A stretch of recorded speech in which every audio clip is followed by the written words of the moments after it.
Hello guys. I really wish I was there today. I'm a big fan of these things. It's a topic that I'm super passionate about. So I obviously love spreading the word and kind of talking about these kind of things. So usually when I do one of these keynotes, it would be in person. But I'm going to try my very best to inspire you guys all the way from the Netherlands. I moved here about just over a year and a half ago. I've got a German passport and it was quite an easy move, but we're not here to talk too much about that. Today we are here to talk about how to build successful human-centric brands in a world that is absolutely dominated by AI and overflowing with information. I'm going to try my very best to do this in about 25 to 30 minutes, so we still have some time to do some questions. And I also know that attention spans are obviously not that great. So yeah, let's dive into it. Before we get started, just a quick introduction of myself. I'm Stefan. I build love brands and lead strong marketing teams. It is something I have a very big passion for, as you might see while I do this presentation. I am a certified brand strategist. I did my honors degree at Vega, unfortunately not AAA. Back then it was between the two, for some reason ended up there.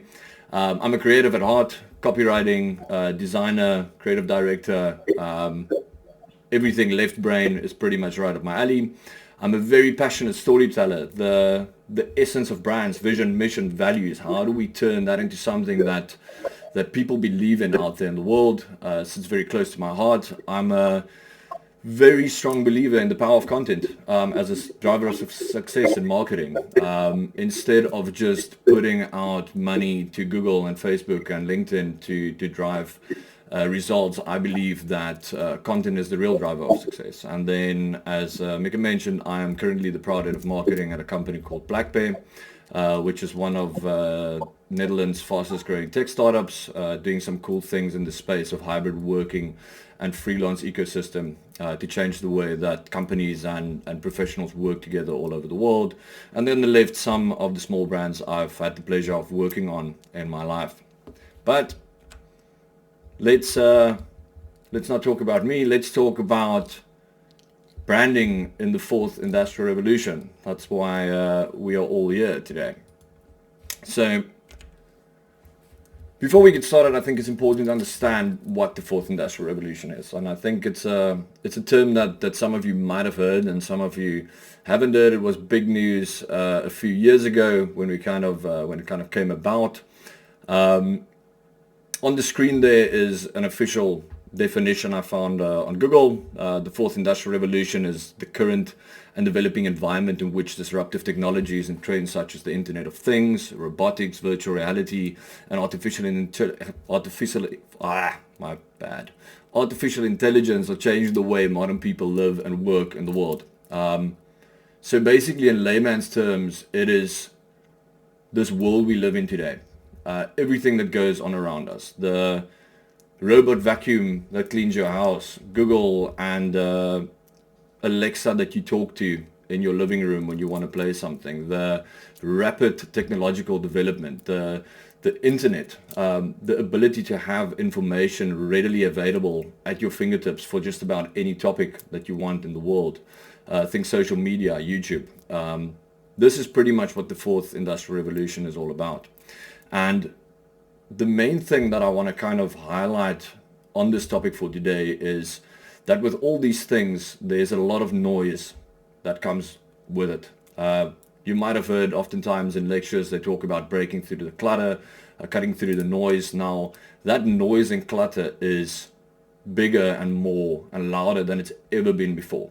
There is so much information out there, and all of this noise makes it very hard for brands to really stand out. And this is where all of this comes in. Like, how do we design, how do we write to stand out in a world where people spend split seconds looking at things, where people absorb so much information on a daily basis? How do we effectively as creatives put strong brands out there that resonate with people?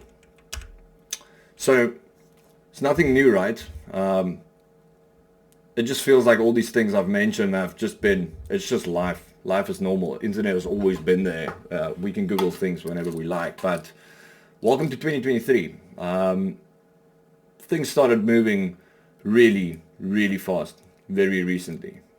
We went from a place where functional AI, and when I say functional, meaning that it's always been there, we all, use Alexa and whatnot, but integrated into our daily lives to actually help us do things, help us do work, help us find information. This very recently still seemed like a very distant idea. A few months ago even, ChatGPT was not on the scene. It just came from nowhere, almost like overnight. This is the new sensation. It is everywhere we look. If you go on social media or on the news or on the internet, there's very little being talked about other than AI at the moment. Big names like Microsoft, Google, Meta, Adobe, Unity, everyone is trying to get in on this. And it doesn't mean that AI has not been around for a long time. It's just kind of come to the surface just now in a very mainstream way. I don't know why it was dormant for so long, but obviously with the rise of OpenAI and ChatGPT now, this has really been pushed to the forefront and people actually started seeing the benefit of these things. So it made other companies really jump on this. I don't know if you guys have seen what Adobe is doing in the space with Firefly, but it is set to change our lives forever. And the recent developments are actually quite scary if we think about it. It's moving so fast, and especially in our industry, and obviously I'm not here to have a presentation on AI, but I do think it's very important to highlight this topic in the light of the fourth industrial revolution. In our industry of marketing and creativity, a lot of people are all of a sudden worried about what is the effect of this going to be on their job. There's headlines everywhere. I'm seeing a lot of posts on LinkedIn. A lot of big companies like Forbes, for instance, is writing about this. Like, what is the impact of this going to be on the creative industry, on marketing, with all this automation, with all this new abilities to kind of generate copy, design images of just about anything you want, auto-generate videos, content, and even games nowadays. It is quite scary because we're all sitting here and going like, okay, cool, there's this new thing that can write blogs much quicker than I can, much quicker than any of the best writers on my team. And the thing is, it's only getting started. If you think about where the motor car was 100 years ago versus where it is today, what happens to AI in 100 years from now? If this is the first model, where does this end? We don't know. But what we do know is that this is not a joke. This is a big deal. The world is changing. If you want a photo of the Pope in a puffer jacket, you got it in seconds. Usually this would have been quite an extensive Photoshop job from someone. Pretty hard to pull off. You have to find the right photo, but no, not anymore. You just tell the AI what you want and it generates a photorealistic photo that is fake, but you can have it. So we can assume that AI will start playing a very, very major role in all industries and companies around the world at this point.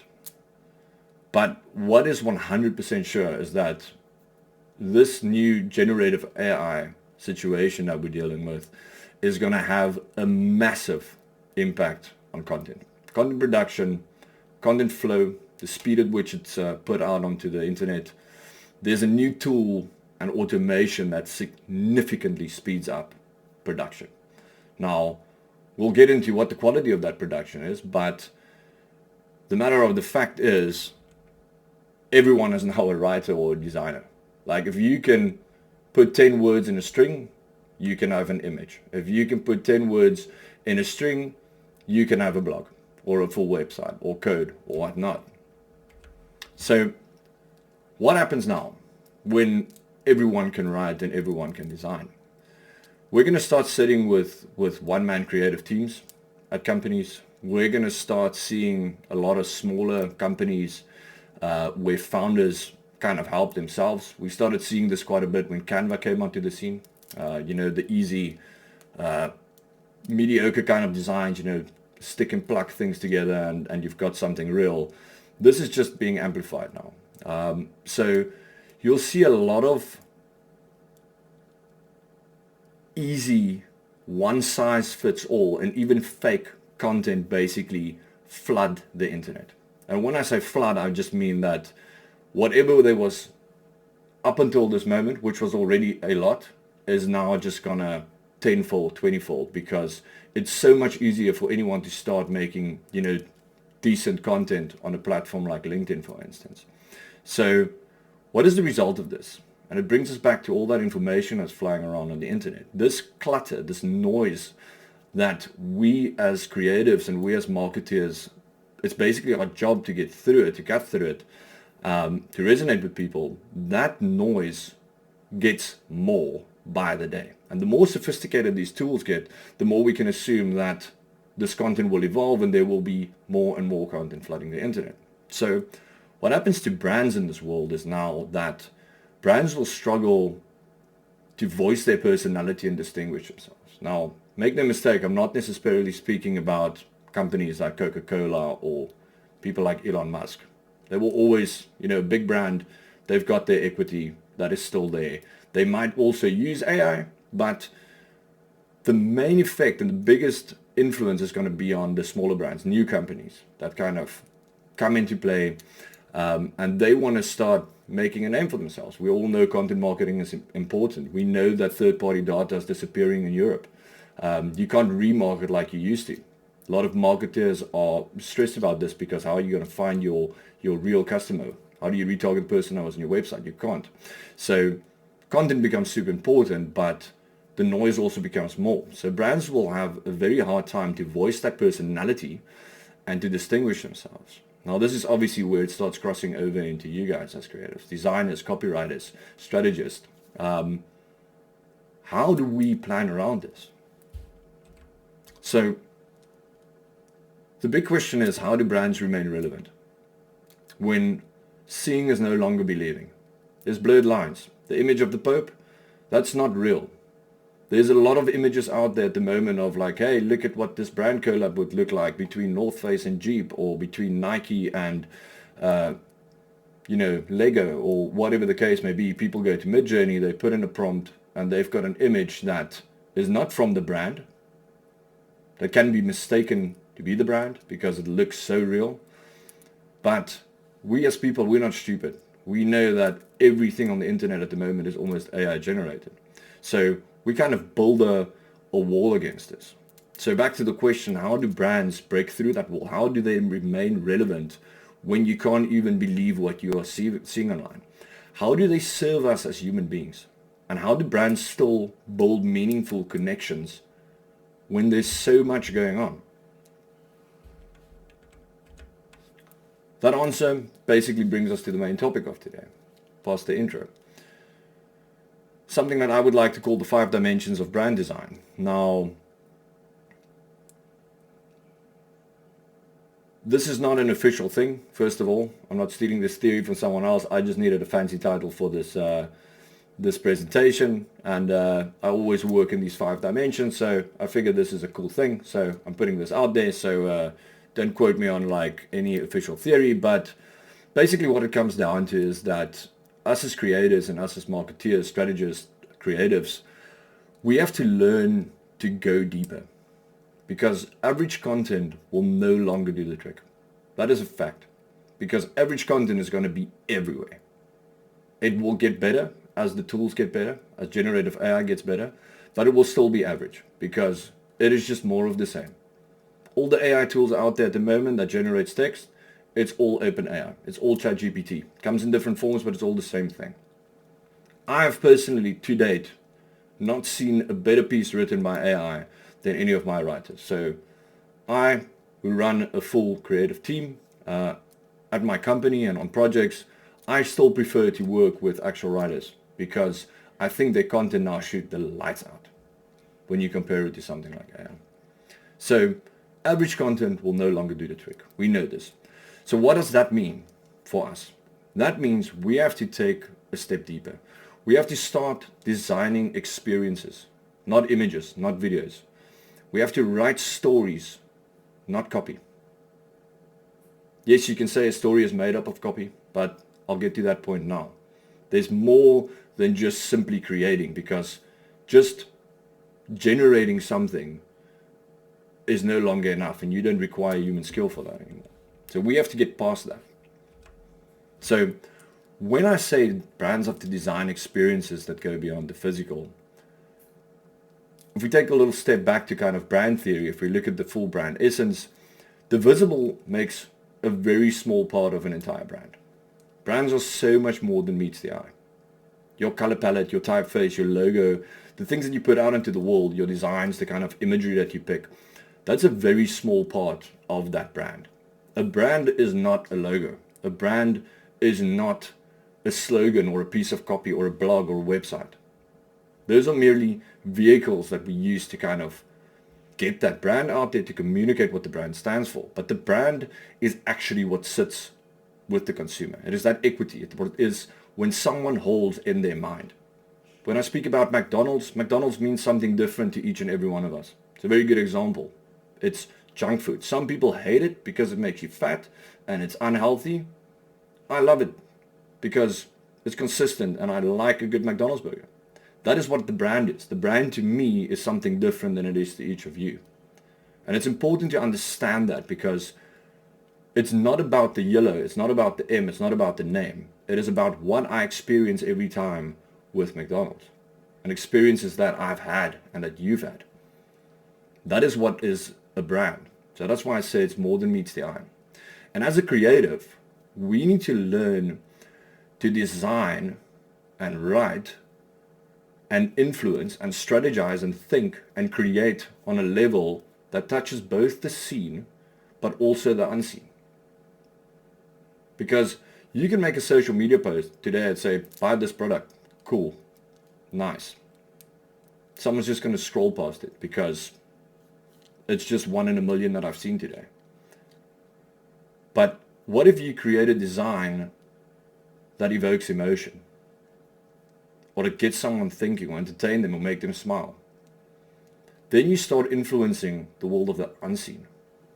And that is really where brand building happens. So if we go into this, the 5 dimensions of brand design, what I like to break them out as, and this is not specific to design, this is not specific to copy, but in all of these, design, copy, the voice of the brand, the visual image of the brand, the visual identifiers, everything plays a role, because we as humans, we create perceptions based on what we experience. And that experience can come from either one of our 5 senses, but it can also be an emotion. It can be something inside. You can call it the 6th sense, obviously.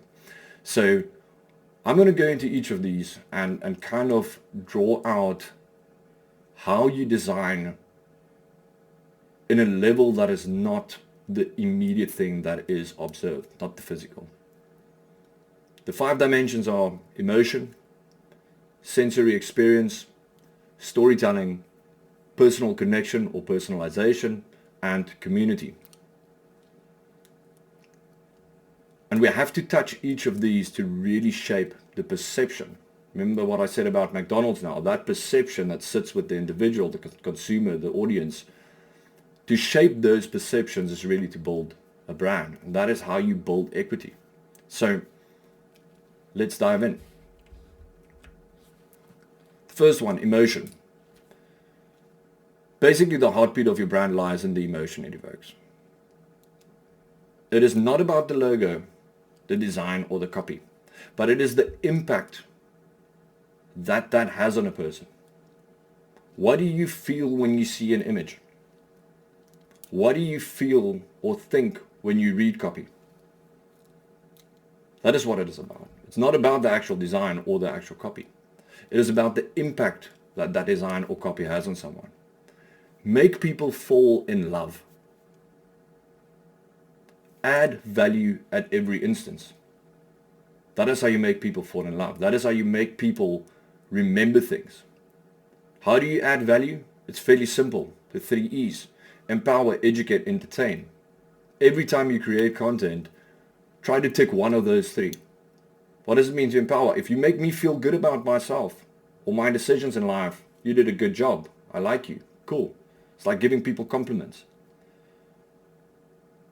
Buy this product is not a compliment. Educate people. Teach me something I did not know yesterday. Make me better as a human being. And I value you. Entertain me. Make me smile. Make me happy. And I value you.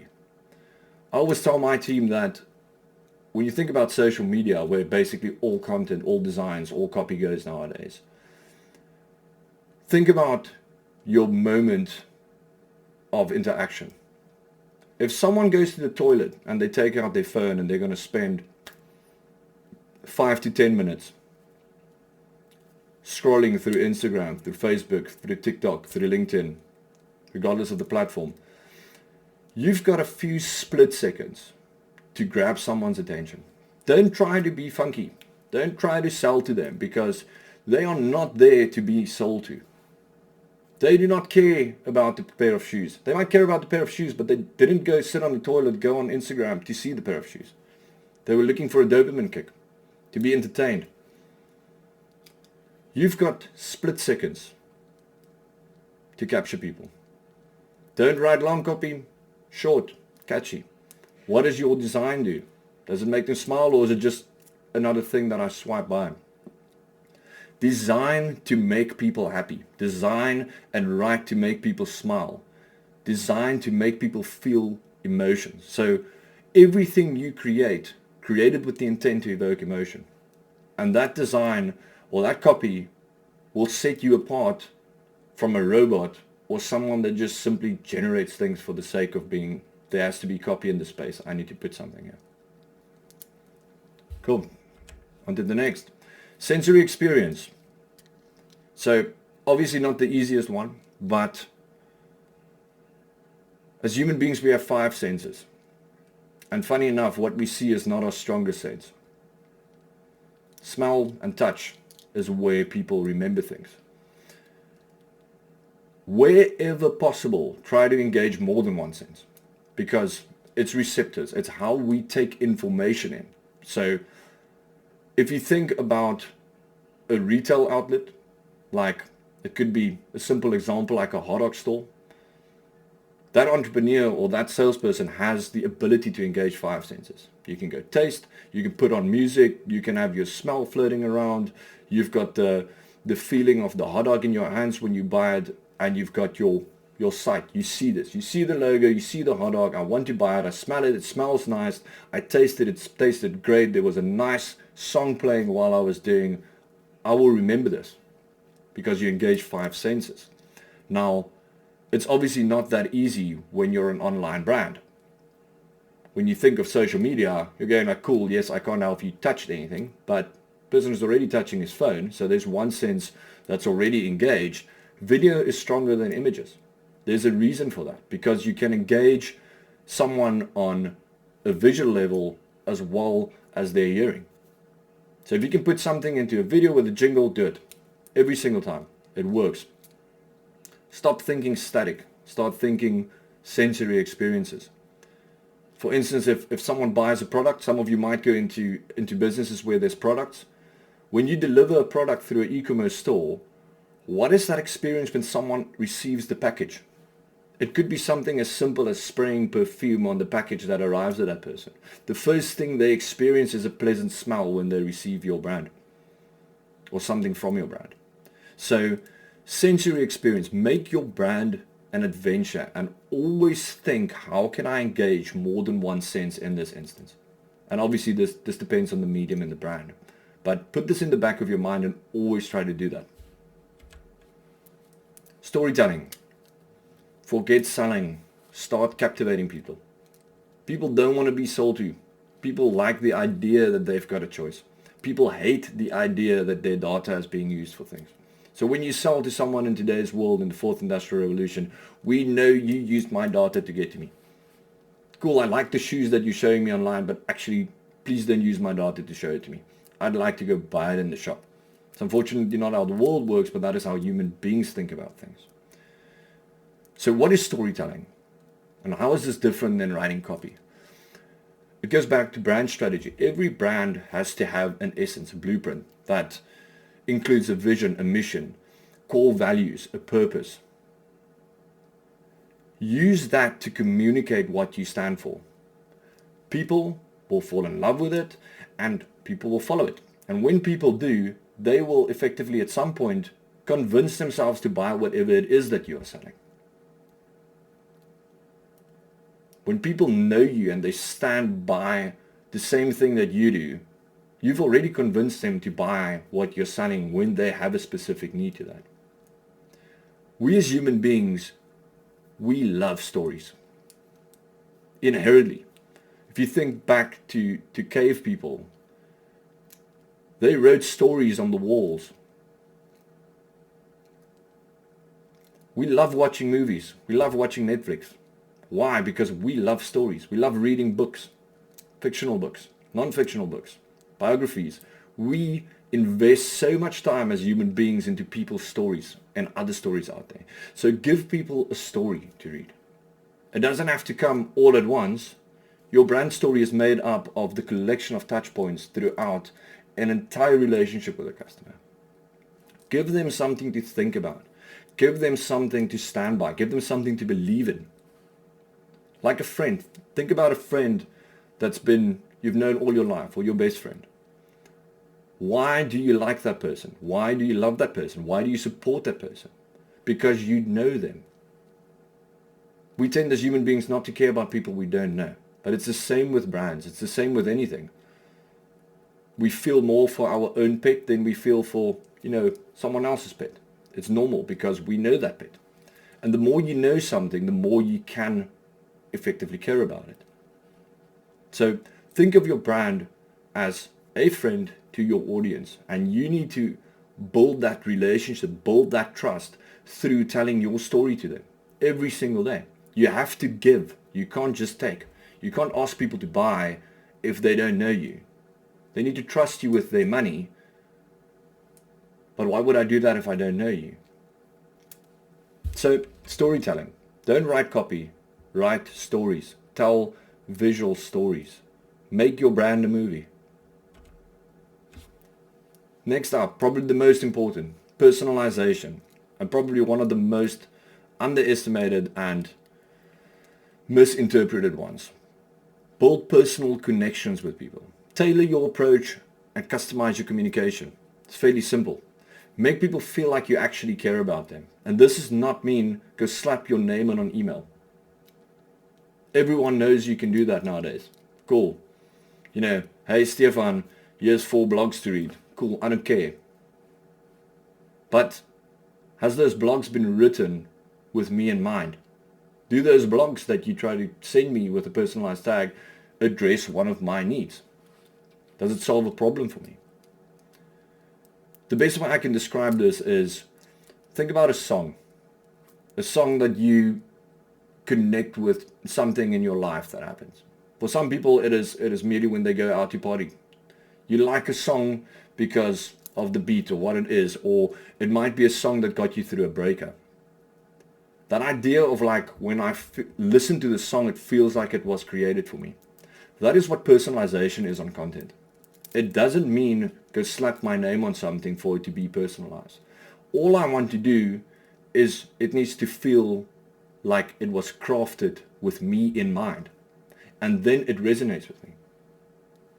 So when you design, when you write copy, when you come up with a campaign, create in such a way that the audience feels like you created it for them. That when they see it, it's mine.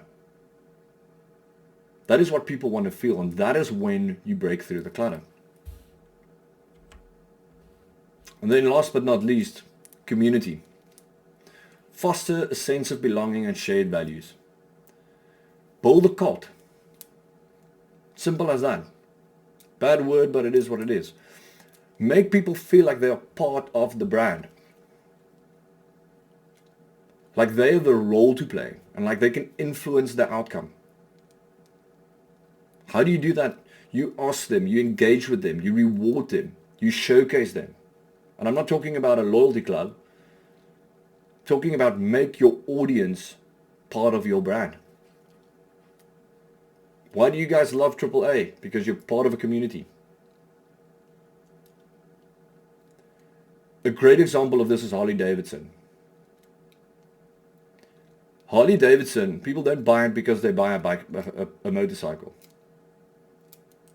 They buy a Harley Davidson because of the image that sits around it. But that image is created through the community.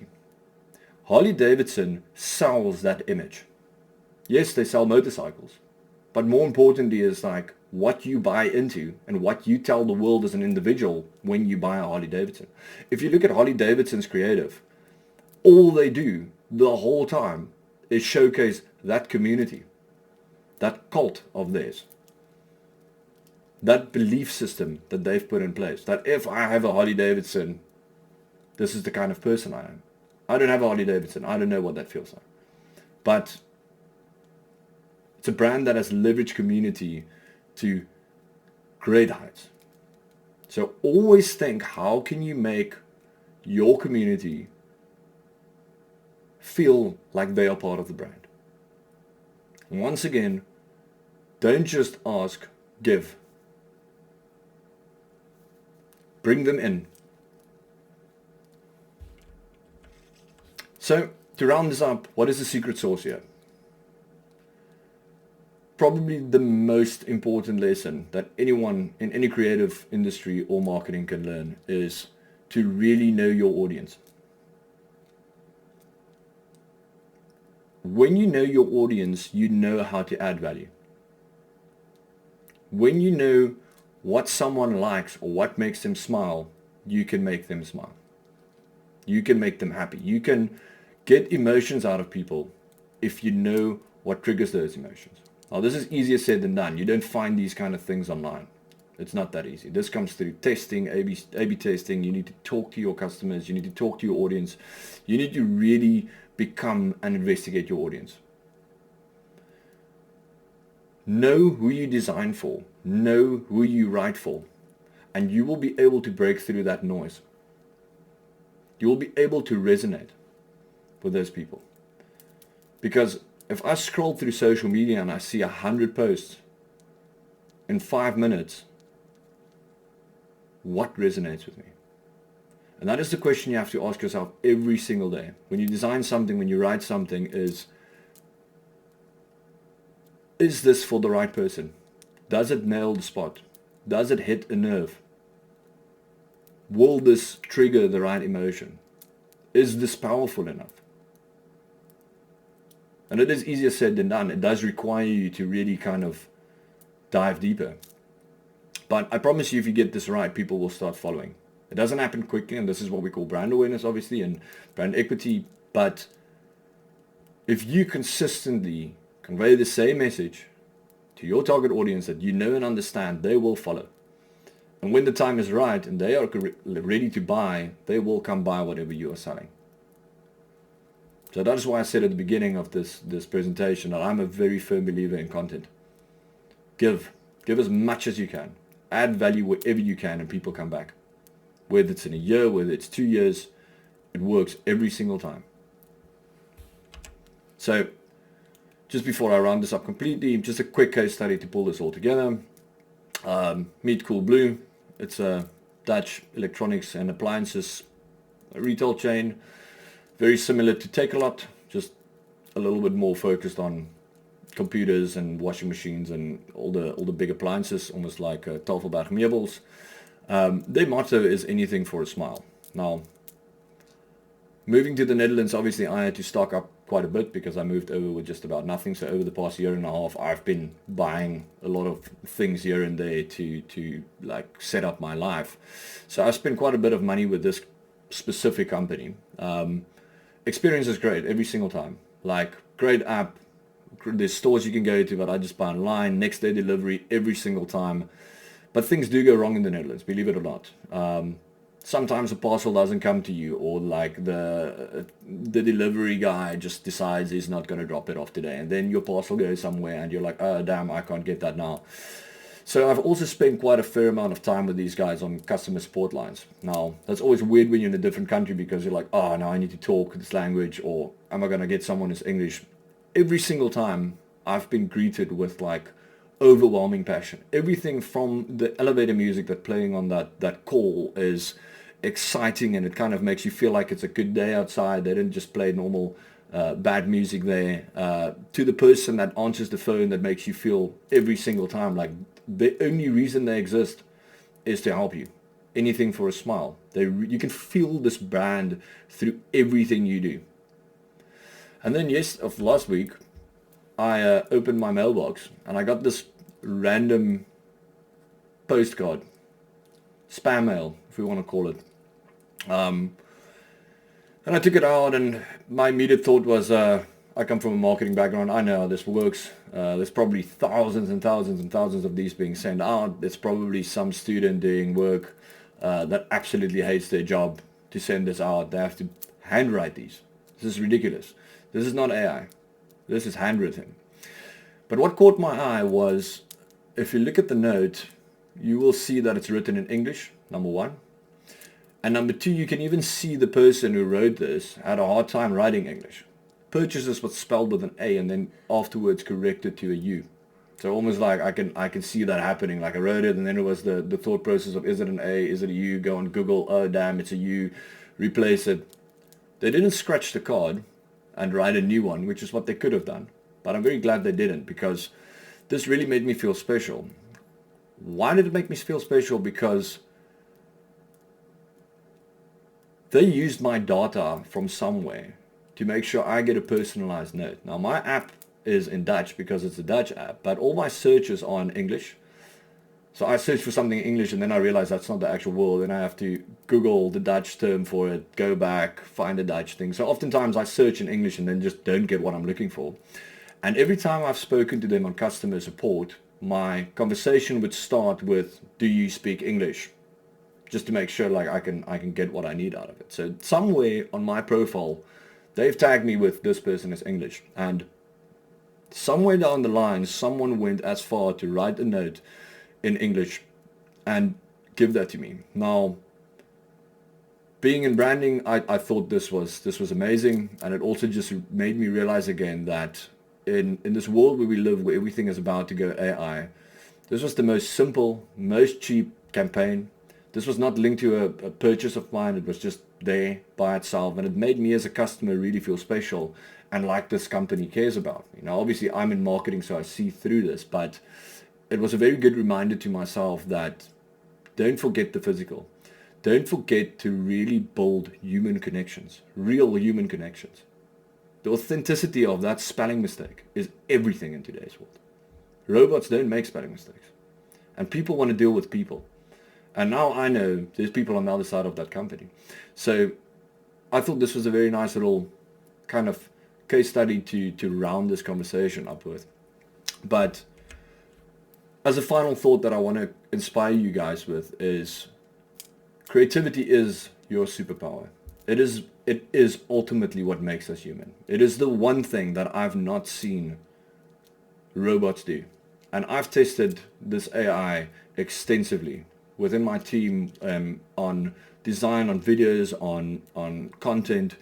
I've managed to get blogs rating on the top of Google within days by just using AI. So it can do SEO, but I promise you it cannot be creative. Creativity is a superpower. You are not a designer. You are not a copywriter. You're not a strategist. You are a creative. You create. And if you use that creativity to design authentic experiences, standout experiences in today's world, the brands that you work on will win.